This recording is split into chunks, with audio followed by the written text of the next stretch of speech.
It was a warm summer day on July 15th, 2783, when I got frozen. The League of Nations had recently made a breakthrough in cryogenic storage of living things. Tests on primates had returned with a 100% survival rate after being frozen for 5 years, and now it was time to test it on humans. So, my teammates and I volunteered for the test a year before. We were, and I guess still are, professional test subjects. We tested many experiments for governments, corporations, and even the MSU. So this would just be another test, and thankfully, we were good candidates. We had no health problems, and we represented a diverse test group, perfect for the long-term test. I was a cisgender male, my girlfriend Natalie was a transgender female, Nathaniel was a transgender male, and Lorelei was a cisgender female. We were all in our mid-20s, and we fully understood the test as Dr. Kelly explained what was going to happen. He was an older man with white hair and a lot of wrinkles, but still a lot of life as he explained the experiment to us. We had great success with primates, and we have had short-term success with humans, a couple of weeks. But we are hoping to do a long-term test with you and your team. We are aiming for a month, and if successes continue, we will continue to work on it for a year or even a decade, though we aren't rushing into that anytime soon, he said with a laugh, and we laughed along with him. So, 1 month in the cryogenic chamber, and each of you will be paid 10,000 centi each. Are there any questions? I raised my hand and waited for him to point at me. Yes, Samuel, he said, pointing at me. What are the side effects of being unfrozen? I asked him, and his smile dropped some. Chills, disorientation, dizziness, and confusion. That usually fades after a few hours after waking up. And we won't be aware of what is happening at all? Natalie asked. And he did a sorta sign with his hand. Our monitoring of brainwaves indicate that the dreams were occurring, similar to what you have from sleeping. However, none of the previous test subjects reported being aware of anything outside of the chambers. They weren't even aware that they were frozen. We will be monitoring your brainwaves, so if we even notice stress or awareness, we will pull you out. It was Lorelei's turn to ask a question. What about the rest of the facility? As I understand it, there's going to be other experiments going on at the same time? Well, I cannot go into full details, but yes, that will be true. The eventual hope is to create colony ships that allow people to travel interstellar and then eventually intergalactic. A lot of the struggles of long-term survival have cropped up by trying to colonize our sister planets. This facility is attempting to test a lot of those problems: renewable food sources in a small space, more advanced water recycling, new power sources, and of course, how to deal with the isolation psychologically. So, the facility that the testing is happening in is built 500 meters underground that can only be connected via a tram line also underground.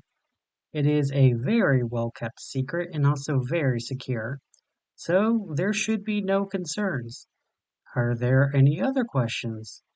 There weren't any, so we were given a few weeks to prepare and then taken to the site for the test. The facility that had the tram looked like an ordinary office, but when we got inside, every room was bare and we had to take an elevator to a sub-basement. When in the sub-basement, we were escorted to the tram, and we sat in silence as we made our way down further. We had been to secret facilities before, so this wasn't anything new to us. So we kept calm as we finally made it to the facility. We didn't get to see much of it. There were a lot of guards and a lot of scientists in lab coats. as we made our way to the cryogenic chambers. It wasn't like what I was expecting from the movies. They usually showed people standing up in glass tubes full of ice and bright blue lights. For us, on the other hand, our tubes looked a lot like a sensory deprivation chambers that people would take for fun. It was half full of water, and the water was warm enough that we didn't notice anything. I saw Natalie across from me, so I called across to her. I will see you in just a moment. See you in a month, she responded, and we both slid into the chambers. It was peaceful. A few electrodes were attached to my head and chest, and I stared up the ceiling until the top was closed, and I was sealed in darkness. It was quiet and peaceful in the chamber. I had been in sensory deprivation chambers before, and this one felt no different. Whether I had my eyes open or closed, it felt the same. The silence let my thoughts wander and wonder. I wondered what we would do with our senti, and what the next test would be. Maybe the next long-term test we would be invited back in and make even more money. I was already planning on proposing to Natalie, and the money coming in would come really in handy. I didn't know where my fantasies stopped and the dreams began, but I remember them blending together vividly. I imagined proposing to her with a titanium ring in our favorite restaurant. Just her and I. I imagined us at the altar together, the audience full of both our families and friends. Even those who had long since died were in the audience, applauding us for our marriage. I dreamt of us visiting the castles and forts in Gaul and Gothic country for our honeymoon, of discovering a secret chamber, just her and I, where we would fall in love with each other again, over and over. I dreamt of us growing older and still being so happy.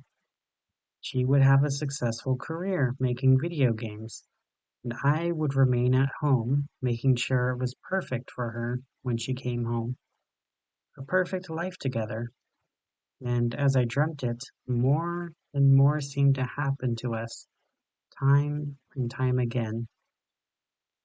We would go to college together again, join the same test program again, fall in love, marry, honeymoon, and grow old together. Then we would be childhood friends who always knew we were going to marry, where we had practiced our wedding vows and our perfect wedding in the school park every day at recess. Then we would not even meet until our 20s, but still fall in love after meeting through mutual friends. The dreams occurred over and over again, mixing with my memories and blending with them.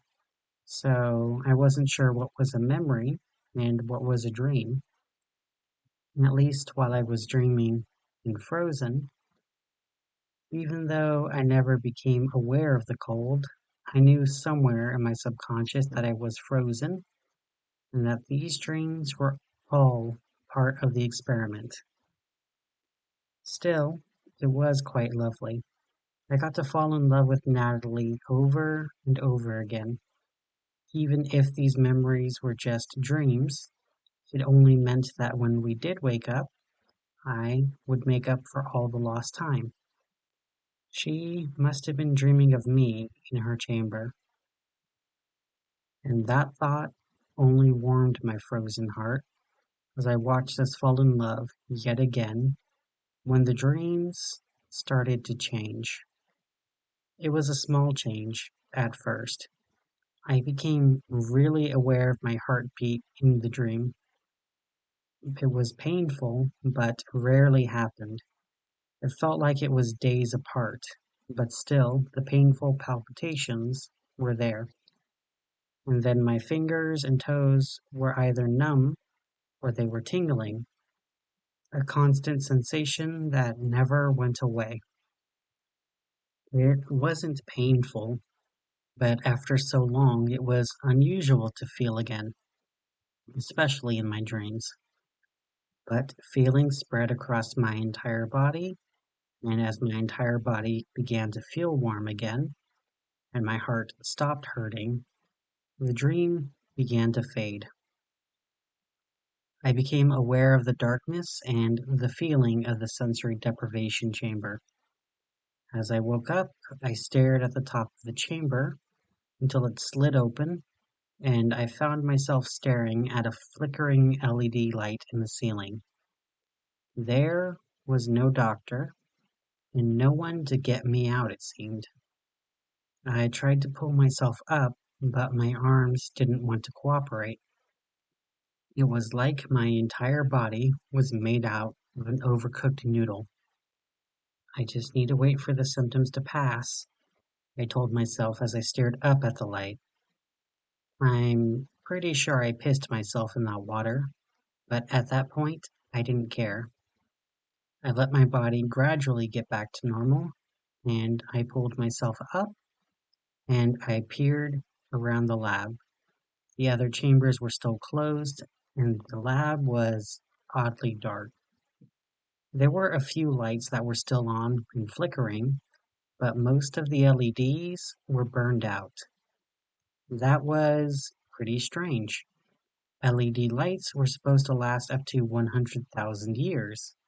So even if they were on a 24 hours a day, that would take 6 years to burn out, unless they used old lights in their facility. A cold chill creeped up my spine as I traveled to the only desk I could see in the lab. In the month we were frozen, it seemed like they changed the floor plan in the facility.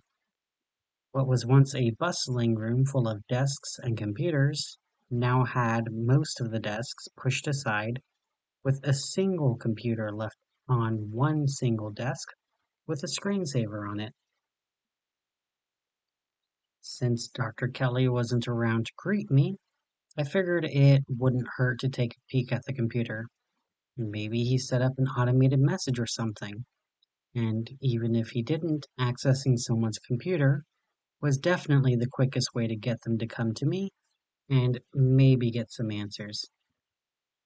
I clicked the screensaver and saw a picture of a solar eclipse as the wallpaper. The kind of eclipse that made it look like there was a black moon in the sky.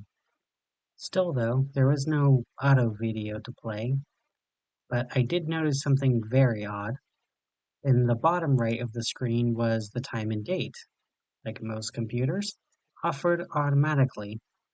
It said 11:32 p.m., March 30th, 2818, AUC, over 35 years later than it should have been. Is this some kind of prank? What is this? They didn't really freeze us for 35 years, did they? I asked the darkness, and I felt the cold creep skitter through my ribs and slowly grip my heart. If they really froze us for 35 years, then we were really screwed. We were we all prepared to be gone for a month, not 35 years. Our families, our friends, everyone we knew probably thought of us as dead. Everyone we knew was either dead or they had moved on without us. The world without us. How would we rejoin the world? How would we live now? While I was processing that, a video began to play on the computer. It was some kind of video diary. In it, I could see Dr. Kelly was speaking excitedly to the camera. July 15th, 2783. Day 1 of my experiment. The subjects will take a nice month-long nap and wake up without any issues. As for me, it's also time for my own personal experiment. I am to remain alone during that time, with my only communication being through the computer. This is so exciting, but if we can prove that I can do well by myself, Then the other experiments in the bunker can be run with me in charge. This is so much better than the MSU. But yeah, I went over the inventory, and just like every other League of Nations project, everything is over engineered to hell and back, with backups for backups and plans upon plans. There's a 30-page procedure on what to do if they come out of the chambers with a clone. The food supply isn't just meant to last a full year. There's a renewable food and water source that can be run without accessing outside resources. Pretty cool. There's even plenty of books, music, and movies with some databases. I plan to learn so much while here. The video closed and the next one started to play automatically. It was clearly a few weeks later, with Dr. Kelly starting to grow a beard and his eyes now looked worried. July 29th, 2783. What we first thought was a flu with outside personnel turned out to be a lot more serious. So, pandemic procedures are being followed, so I am quarantined and so are the other subjects. When they wake up, I'm supposed to explain what's going on. If the situation gets better, we can all leave at the end of the experiment. If it gets worse, we will remain in isolation. There is silence while Dr. Kelly stares at the camera. Well, at least I'll have company for game night, he said with a laugh. The next video was the day afterwards. The beginning seemed to be corrupted, and because of that, it started while he was in mid-conversation. I really hope it doesn't get worse. The League of Nations takes epidemics very seriously. Vanguard have already declared it a Megiddo-level problem. The Hunters Guild, the Seraphim, even the MSU and Agamemnon's Academy are all working in the infected areas trying to contain whatever this is. My information here is just so frustratingly restricted. I can technically access the internet, but I can only post so much, so I am stuck reading more often than not. The first symptoms are rash, red eyes, coughing up blood, and then all the sources just cut off. What happens next? The Vanguard are trying to quarantine anyone infected or to cart them off to somewhere. Again, this doesn't feel right. This is like something out of Albion or the Kingdom of Vespucci. This information blackout just doesn't happen anymore. So why is everyone trying to keep what happens a secret? And quite possibly more disturbing, why is Agamemnon's working with the Seraphim and the MSU working with the Hunters Guild? They all have their own goals. Sure, sometimes the Seraphim will work with the Hunters or the MSU will collaborate with the Academy, but they never all have the same goal. So whatever is pushing them all in the same direction has got them spooked. Dr. Kelly combs back his hair with his hand and whispers to the camera like he's expecting there to be a spy listening in. There's no one left on the outside. Just outside the bunker and at the station, they are completely shut down. Apparently everyone is now working from home, and I still get an occasional message, but I can tell everyone is scared. I don't think anyone else knows much more than I know. They're scared because it feels like the world is ending, and we aren't even sure why. When I was young, and I mean really young, I remember the story of Revelations, and I imagined the end of the world would be a lot like that. Loud trumpets announcing the end of everything, seas of blood, stars falling from the sky. Everyone would know why the world was ending and whether or not they were going to be raptured or not. What we have here is just so different. There's some great threat, one that we don't know what it is, but one we are trusting our heroes to stop before it gets too bad. But I still worry. Bad is the only way it'll get. The next video is a week later, and Dr. Kelly is clearly frenzied. August 6th, 2783. I I cannot I cannot. He hyperventilates for a minute before he closes his eyes and then takes another deep breath, and then he speaks. They did it. They really did it. In my lifetime, no less, or whatever my lifetime is worth. The Vanguard announced a Chicxulub crisis. The Seraphim had a really, really bad time in Albion. Most of them died, and the Red Prince was infected with whatever this was. So one of the last things she did before she succumbed was spread the information about the 11th plague.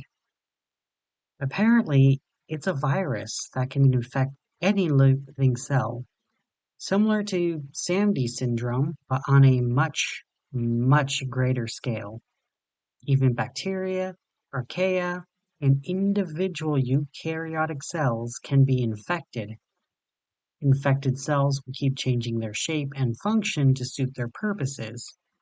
But as time goes on, they connect with other infected cells, forming massive networks. So, unlike a sufferer of Sandy syndrome, these plague carriers are at human intelligence and above. And then areas of extreme infection, the plague carriers completely replace the local ecosystem with their own analogs. The pictures shown on the internet of Shirewood are haunting. Trees made of flesh and bone, with beating wooden hearts that bleed with every heartbeat. Creatures that feed on everything around them. Predator, prey, scavenger, or producer. If it was infected, it wanted to eat anything that wasn't infected. And in the center of these vast plague palaces, something is growing. It was somewhere between a giant and a tree. Even curled up, it was massive, at least 100 meters tall. The arms and legs looked like they were only skin and bone, with the skin oozing infected pus and blood every time its heart beat. The bones on its chest were on the outside, forming armor, but it was the face that was the absolute worst part. It had no eyes, but it had a snout like a wolf. The teeth were growing too large for the mouth, and the teeth grew from other places in its face, like unholy acne of fang. The people on the internet called those the plague towers, and as bad as those were, they were spreading. So one of the last things the leader of the Seraphim said before her death was to keep fighting. They could be killed, fire, radiation, or anything that could cause the necessary cell death. So she called upon all the nations of the earth to stand together and fight against them. Dr. Kelly began laughing maniacally.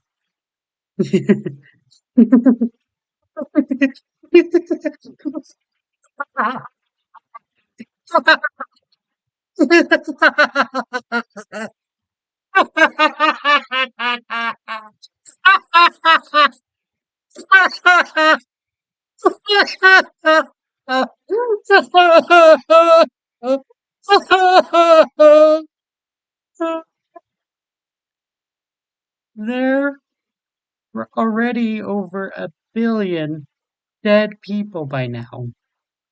A Chicxulub crisis cannot even be declared until there's over 1 billion confirmed dead. The Seraphim are as good as dead. Sure, the military mobilized, and there were plenty of videos of them burning the infected forest, sniping the plague carriers, and even a video of a plague tower being bombed by some new Eigen weapon I had never seen before. But for every video of the military killing these things, there were 10 videos of the military firing on civilians, and 20 videos of the plague carriers carrying through towns completely unopposed. I can see Dr. Kelly just started to sob quietly. He does this for 5 minutes before he finally continues. I knew the Seraphim were holding things together. I knew that things were chaotic, but I never expected it to be this bad.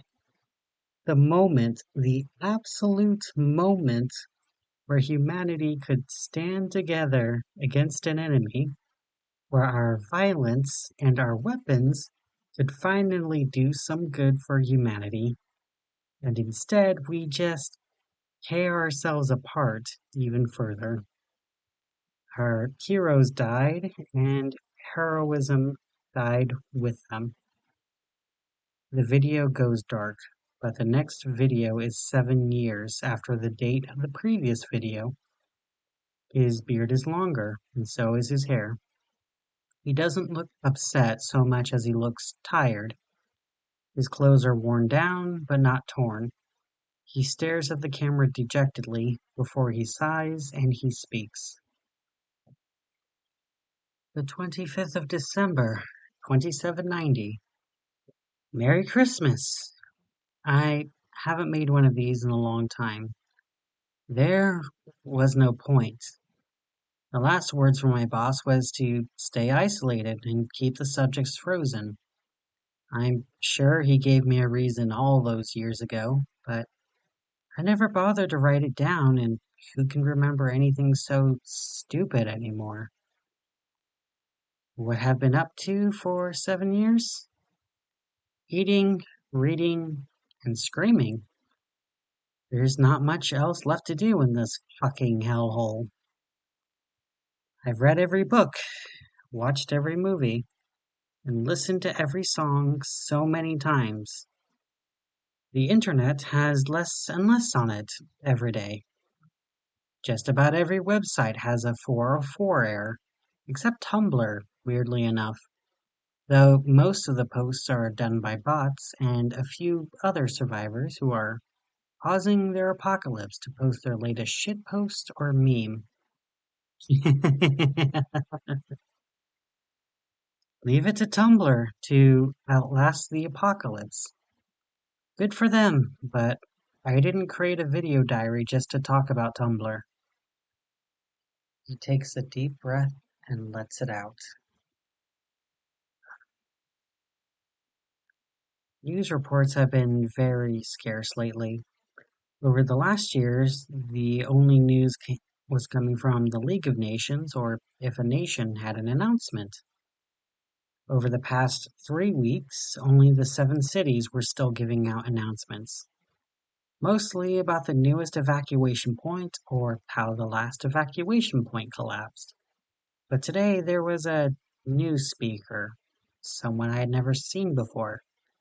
Tiffany Riley? She said that the last official of the 7 cities republic died today, leaving none left in succession, and there weren't enough people to even try to run an election. So, with the death of our last prime minister, some frickin' nobody from Swamp City who worked in the Department of Fish, left in charge of a dead republic, there is no government left on Earth. I have no clue what is happening on the moon or in orbit, but I doubt they're going to do well without us to resupply them, so I guess that makes me in charge of the League of Nations. He did a half smile towards the camera. Well, I guess my first order of business as the President of the Assembly of the League of Nations, I declare the Earth screwed over. Hmm. He laughs a bit, and then he sighs again.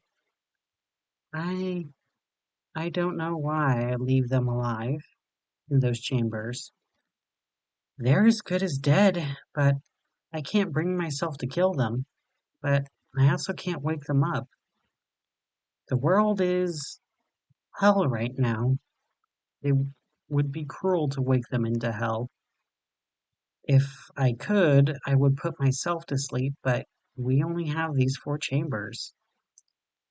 I guess there's a third option, but I was raised Catholic. I cannot go through with it. There's no one left to forgive me. So, I'm sorry, God. You're going to have to get me the long way. He moved to turn the camera off again. This time, he is much older, and the date in the corner was only 3 days before I woke up. Dr. Kelly's hair is all gone, and he is hunched over, clearly tired, and he isn't going to live long. He speaks softly to the camera as he gives his final update. It's been so long. I almost forgot my password. It was just easier to get rid of it. No point in keeping it anymore. There's not much point to anything anymore. I survived the last 30 years, but I haven't lived, and now I feel it. Death is coming for me now, and soon I will not have anything left to worry about. But I figured I owe you something of an explanation.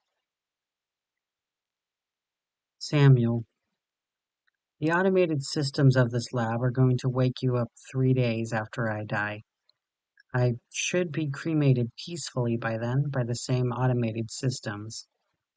I had the computer play a few select video diaries so you know what to expect. I saw your brainwaves while you were sleeping. All of you were dreaming such heavenly thoughts.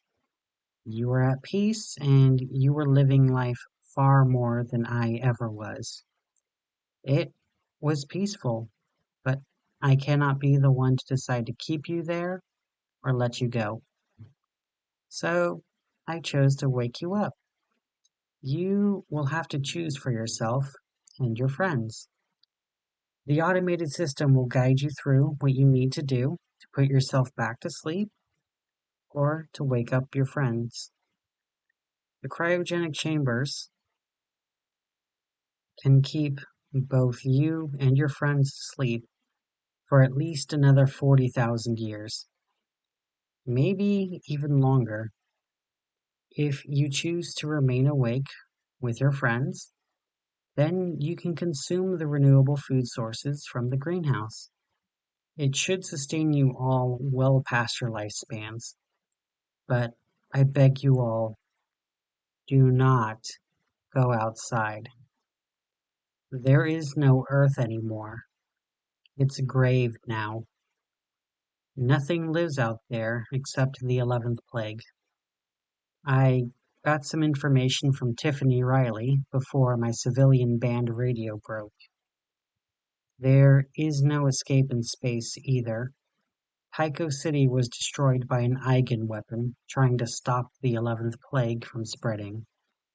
It didn't work. And now a massive abomination lives on the moon, but it is still much better than what is on Grave. The 11th plague is now one massive organism. All of the plague carriers and the plague towers, those are individual cells. There's nowhere left to go, nothing we can do to stop it.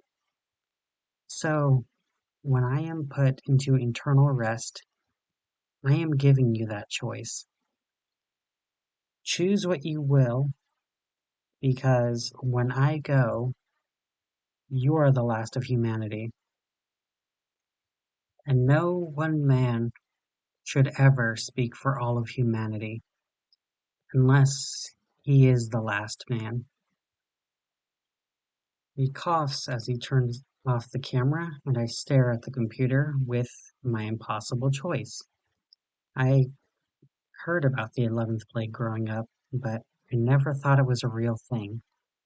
But if he was right, no, he is right. The 11th plague is out there, and now I have to speak for everyone else. I turned to the other chambers, and for a moment I thought about waking them up. This was a big choice that affected us all, but then I decided against it. They struggled even choosing a restaurant to eat at. They could never handle this. They always trusted me to make the right choice for them. I turned to the distant door. We could never leave this bunker, so if I woke them up, I would break up their pleasant dreams, and they would be trapped in this nightmare.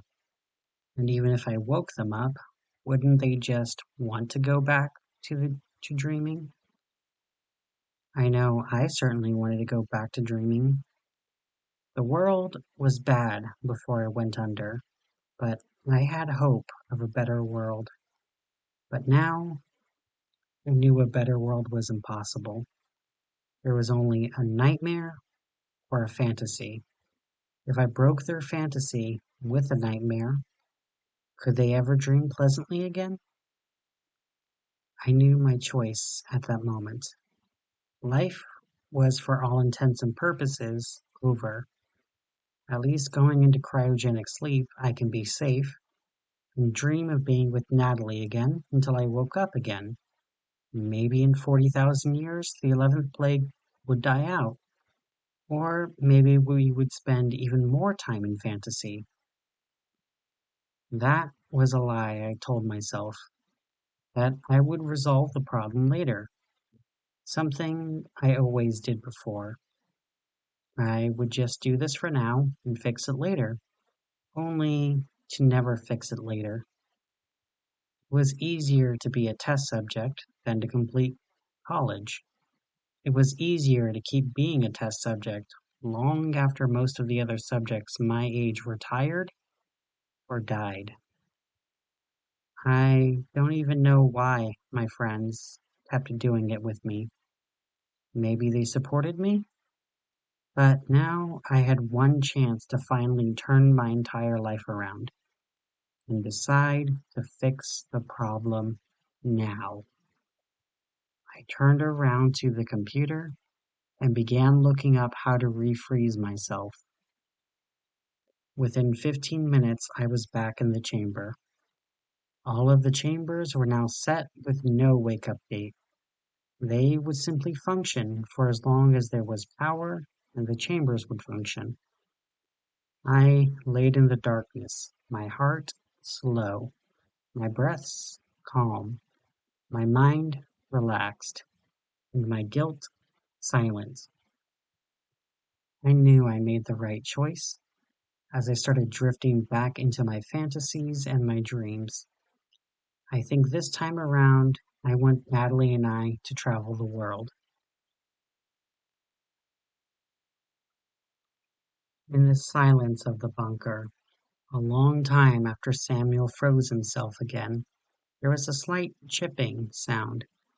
From the ceiling above, a long root tunneled through the cement, steel, rock, and wires over 500 meters to find the bunker. Grave was covered in roots these days, a mycelium network of plague vessels carrying infected blood and information across networks larger than the galaxy itself. Nothing left to infect on the surface, the plague vessels dug deep into the ground, swam deep into the seas, and grew high into the air, all in the hope of finding new biomes that were not infected yet. It was this plague vessel's lucky day, finding a bunker full of uninfected bacteria, a rich greenhouse, and many places to explore. These vessels spread slowly, oh so slowly, but the humans in the cryogenic chambers were unaware. Why would they be aware? In time, these roots found these chambers, and as they explored, they pried open the roof of these chambers, breaking it open and discovering new biomass inside. Humans, for the first time in years, the 11th plague discovered humans again. All of the humans who slept in these chambers were awoken to see the ceiling covered in red roots that pulsed like blood vessels and carried infected blood. These same roots grew into their bodies, holding them down as they wormed inside the humans' delicate, delectable flesh. The massive hive mind of Grave focused on these humans as the 11th plague slowly, so slowly, spread through their bodies. It had gone so long without anything new to infect, without anything new to eat, that it was going to savor these humans, farming them, their biomass, for as long as it was going to last. It did not care about the pain it inflicted. It brought Grave no pleasure, no guilt. All it cared about was its food, as it slowly infected one cell of the humans at a time, as the roots continued to hold them down, refusing to let their muscles move at all. Grave could keep them all alive for so long, and it intended to. The four human friends were asleep for 37 years before the 11th plague woke them up into the eternal waking nightmare. When Samuel put them all to sleep, he feared death more than anything. But now he discovered something worse than death. The 11th plague would keep them alive for over 100 years, harvesting cell after cell, feeding them, keeping them from dying, from resting, from growing numb to the pain. When the last cell of the last human died, the 11th plague knew what to do when it found life again.